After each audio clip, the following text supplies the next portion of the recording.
Okay, so then we'll go back to our PowerPoint.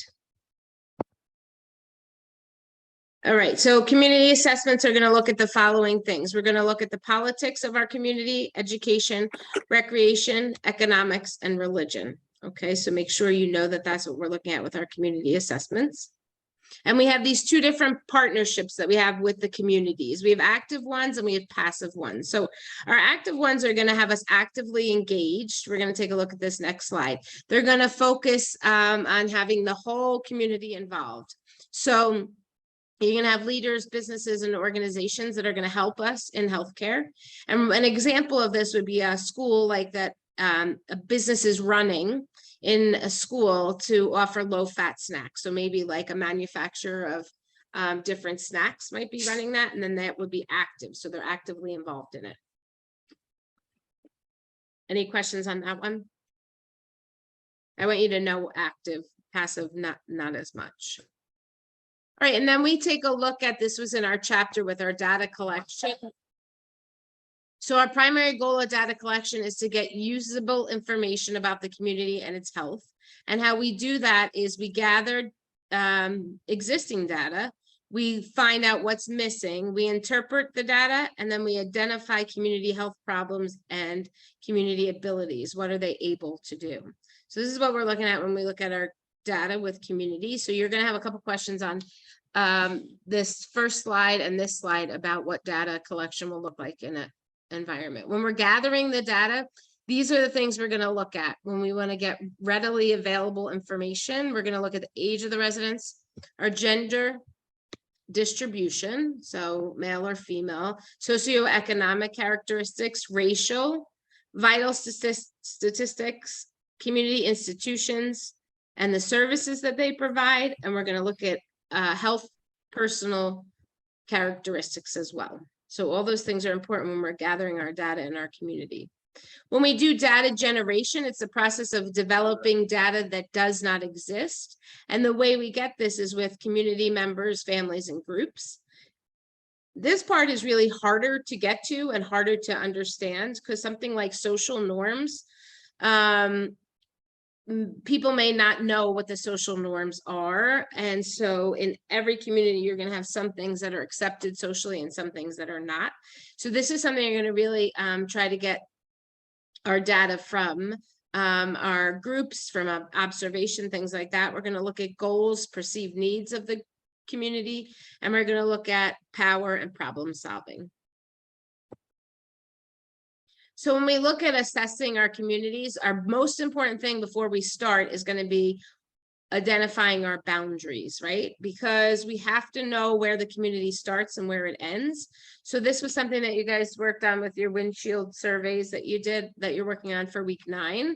And you're going to make sure you know, where does this community start and where does it end? Any questions on data collection, identifying communities, anything like that? All right, so then we took a look at disasters. This was last week for my class, and we did our natural disasters. We have things like avalanches, hurricanes, heat waves, a drought, landslide, tornadoes, floods, wildfires. So remember, these are all things that are going to be naturally occurring.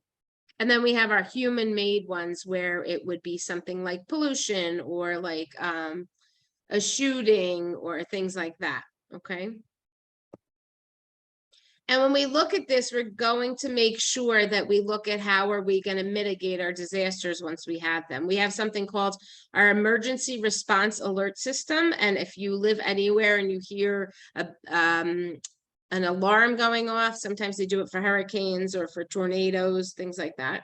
And so why we do this and why we do these emergency response alert systems and why we practice with them, we're going to remember we do that because we want to evaluate the time that it takes for people to respond prior to the disaster.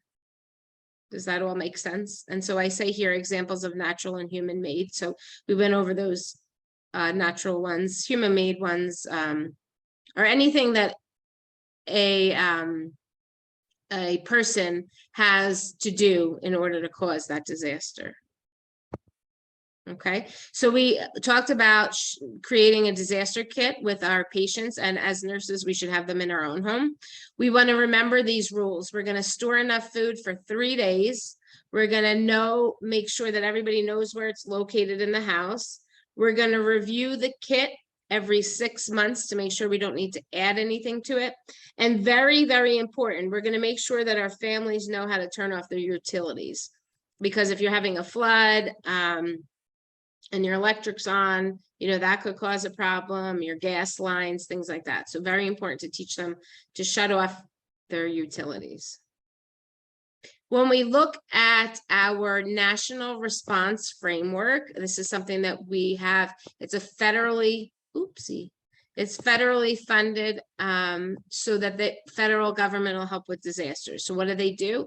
They'll give transportation, they give temporary housing, they work with firefighters and with medical resources. So all this is run by the government. It's a way to have them help us in these disasters. I think that's about all I want you to know on disasters. Any questions on that one? Definitely know what you need to do with your kits. Know what kind are natural and which are man-made. There's a chart in your book in the chapter. It spells it out for you exactly. So just know examples of both. And then we looked at healthy people, as always. We always look at healthy people 2020, and we're looking at healthy people 2030 as well. So our goal really is to have it have a higher quality of life, free of preventable diseases, health equality, disparities, and the health of all groups. We're going to create social and physical environments that are good, and we're going to promote our quality of life, healthy development, and healthy behavior. Any questions on that? Goal of healthy people 2020 and all the way across 2000, 2010, 2020, 2030, we're really looking to minimize those things that we can prevent. So it's a preventative. So I want you to think about, we did a section on teaching and what kind of things we look at with teaching. Remember, we have our 3 domains. We have our cognitive, which is going to be our knowledge. What are we thinking about? Our affective, which is our feelings, and our psychomotor, which is our skills. So an example of a question on this one may be having a patient do blood sugar checks would be an example of which domain. Okay, the way I remember this for people is affective has 2 F's in it. So we think about feelings. Cognitive, we all know, means brain, and then psychomotor, where we're actually using our motor skills. Okay. And our best method for seeing if teaching was effective is going to be our teach back method. So we're going to teach something, and then we're going to have our patient or our community teach it back to us so that we can see that they can apply it. And when we're looking at what we're going to design, we have different things that we look at when we're designing. We're going to make sure that we have our handouts. We're going to make sure that people are involved and they want to learn about the things that we're teaching about, because if they don't want to learn, they're probably not really ready to listen. I want you to know our different generations and how they learn. So remember that our traditionalists and our baby boomers, they're going to like those sharing of experiences, PowerPoint visuals. We're going to have our Generation X, which is going to be those guys who really like e-learning. We're going to like active learning, participating. Then with our millennials, we're at our webinars. We have to be short in our teaching and use technology all the way through. So as far as Fortis is concerned, I feel like we do a lot of e-learning, and we do a lot of active learning in our classes. So things to remember. It takes us into then a little bit about liability, and this is the legal point of that I want you to talk about and think about. So we're going to be liable for things, and the way this occurs is that the provider has a duty to provide reasonable care, which we know. When you have something done that was through an act or forgetting, like a medication error, you're going to see liability with that. And the act or omission causing injury or damage to the client.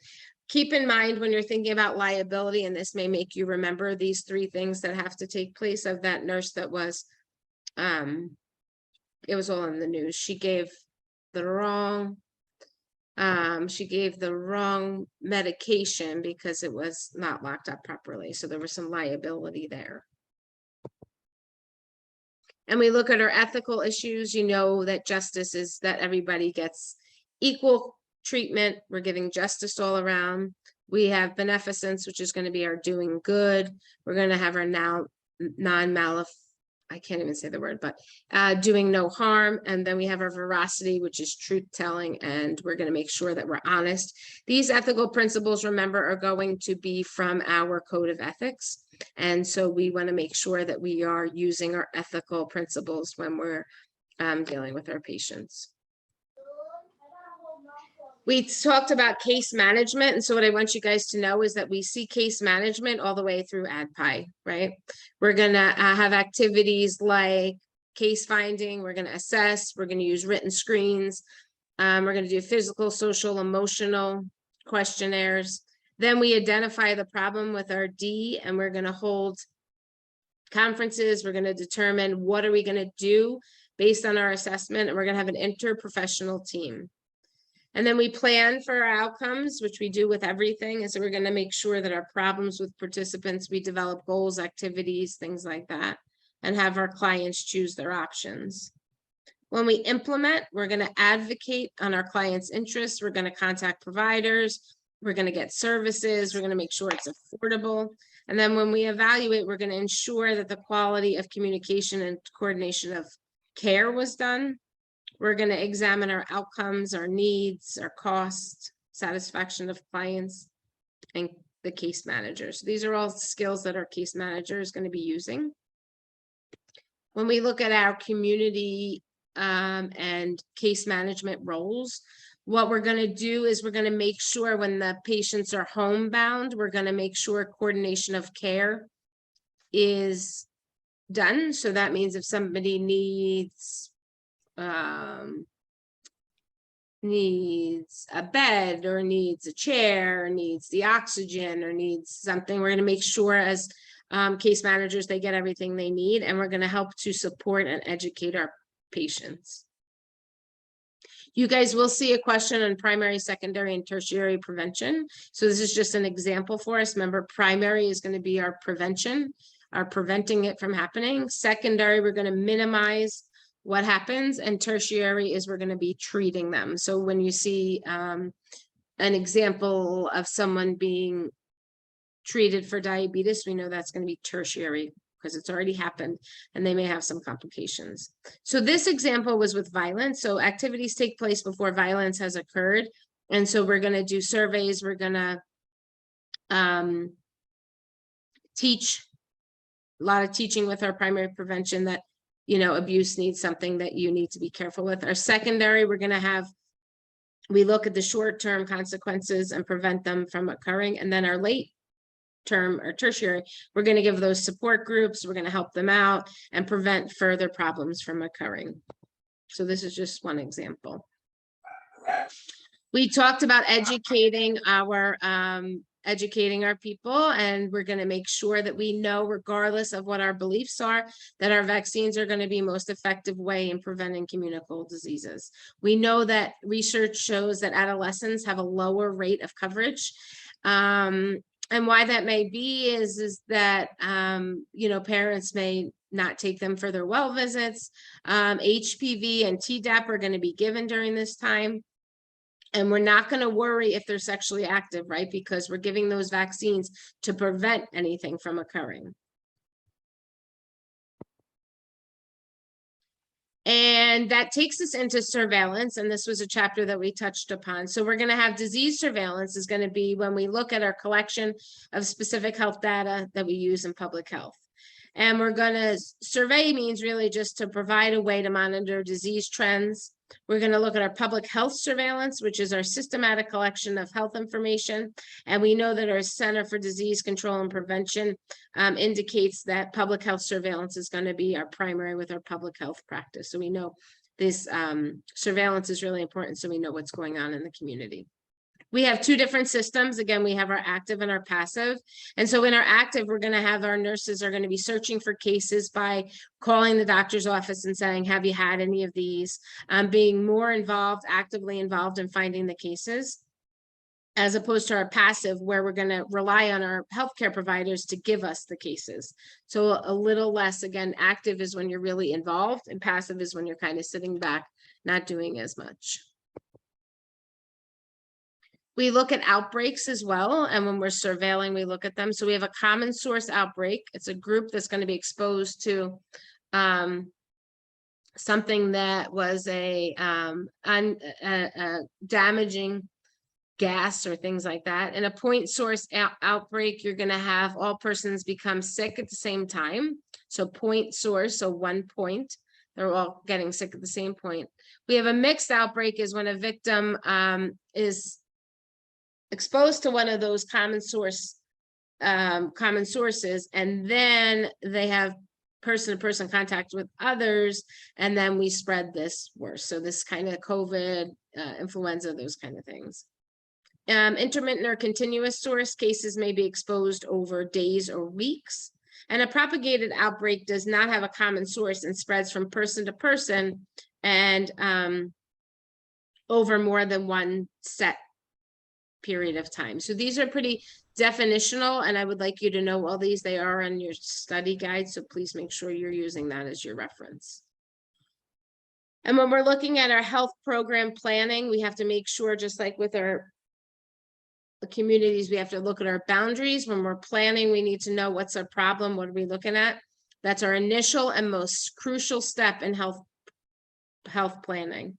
The target population or the client is going to be served by a program that is developed and designed, and the program planners must verify that a current health problem exists and is not being ignored or untreated. And then we have our needs assessment, where we look at the type and depth of problems as perceived by our clients.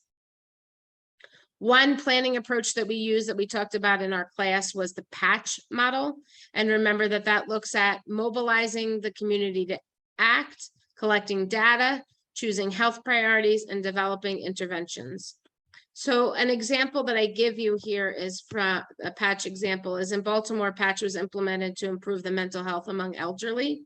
So health workers were trained to identify and refer residents who may need the mental health to a nurse using the patch model. So psychiatric nurses with consultation and supervision from psychiatrists, and then they investigated the program to determine whether it was helpful or not. So this is a way that we plan and we implement a program. This is just a little slide to remind everybody, we're going to do our ADPI all the time. We're going to assess, gather our health information. We're going to diagnose with our program identification. We're going to plan with our interventions. We're going to implement and act, and then evaluate and feedback. I feel like we're going through this very quickly. All right, quality improvement, we know this has the word right in there. It's what works to improve. We're going to work and see what we can do to make things better.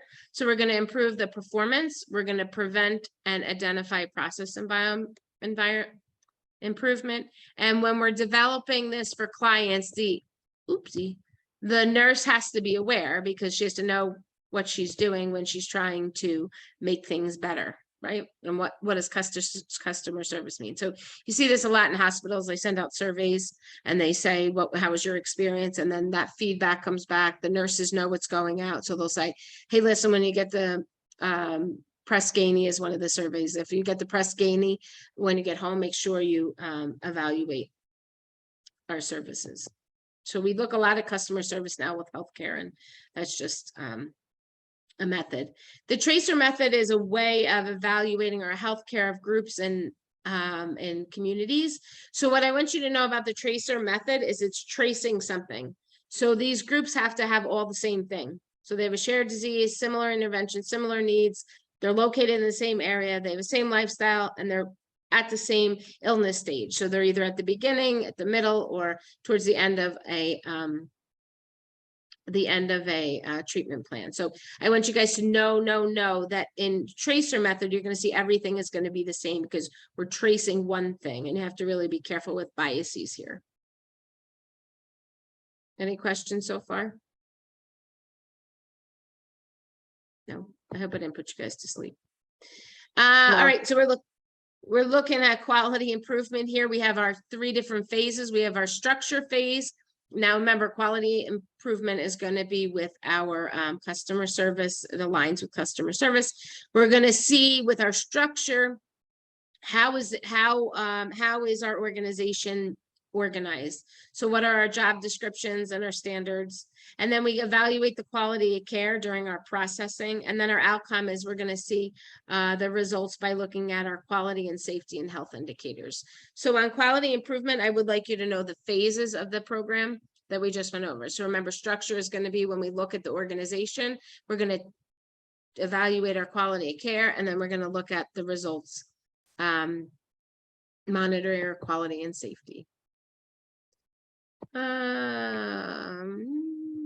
So we have a couple little theories, 2 theories I want you to know about. Utilitarianism. So our end justifies our need.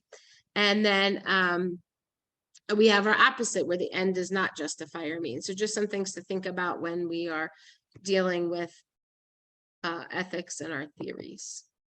Remember, social equality, we're going to have different parts of our social equality. We have feminist ethics, which looks at our social, emotional, and political equality. We have virtue ethics, which enables people to be flourish as a human being. And then we have caring ethics, which is going to be our relationships. Immigration, what I want us to remember is that we see a high rise of that. We know that we have undocumented immigrants who are going to come in and need services. So we spend a lot of money on this. What we can do is educate how to get qualified for Medicaid with some of our immigration. Remember, they're coming usually with some trauma behind them. So we want to be sensitive to that, particularly our refugees. And I told my class, like we have in this country, we have Afghani refugees that are escaping. We have other groups that are escaping to our country for safety. They've had trauma. Lots of things have happened along the way. So something to remember with our refugees.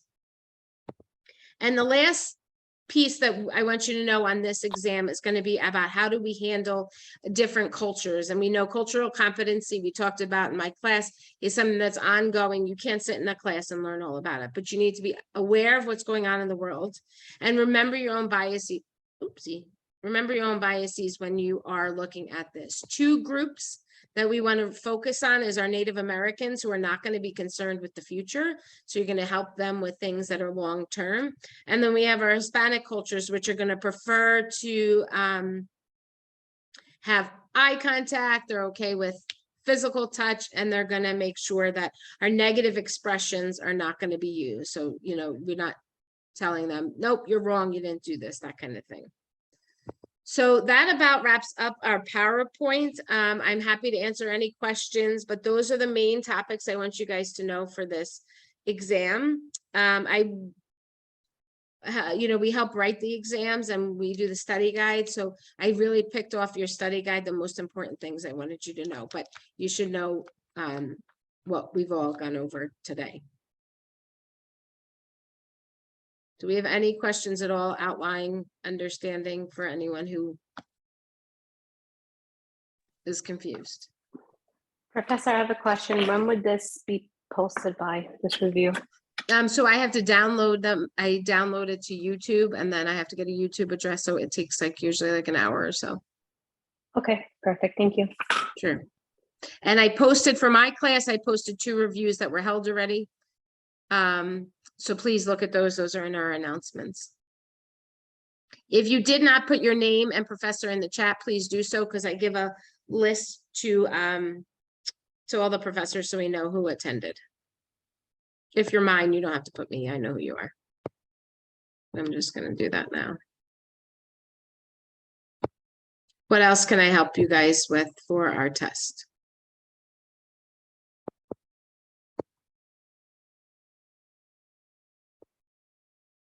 You guys are quiet. If we have any like if we need a little bit further teaching or instructions on a specific point or something, how would we be able to contact to be able to get like a quicker response time with setting up You're my to do it? student, aren't you? Yes. Yes. Hi. Hi. You let me know. Hang on at the end and we'll figure out a time to get together. Okay. And I'm happy to do that with anyone, even if you're not in my class. I'm happy to go over stuff with you guys. And help. We help as professors, we all help one another out. I have one question. I'm sorry. Yeah. Did this start at 6 o'clock or 6:30? No, it started at 6:15. Oh, okay. Cause see on the thing, it says 6:30. So Yeah, so didn't I know. had to push it up a little bit, so I asked your Okay. professors to let you guys know. But it'll be a recording and they'll post it for you, so don't worry. Okay. Thank you. Sure. Any other questions out there?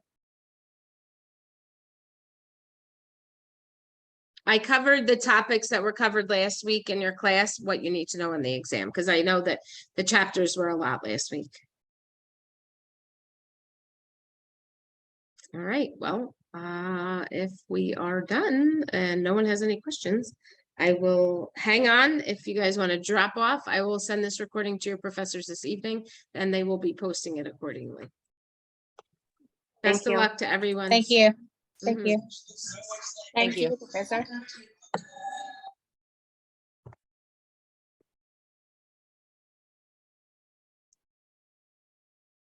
Oh, she dropped off. Where'd she go?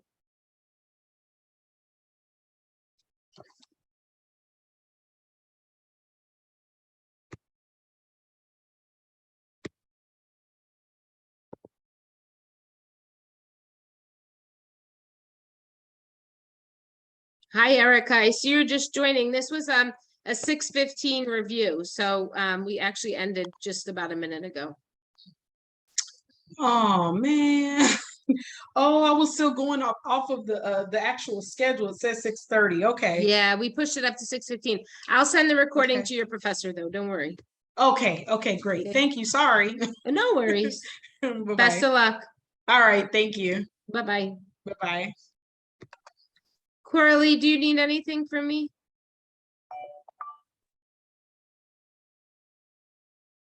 No? Okay. Rita? No, we are done. Yeah, we're all done. Okay. Okay. Thank you so much, Professor. Best of luck. Have a great weekend. Thank you. You too. Bye-bye. Bye-bye.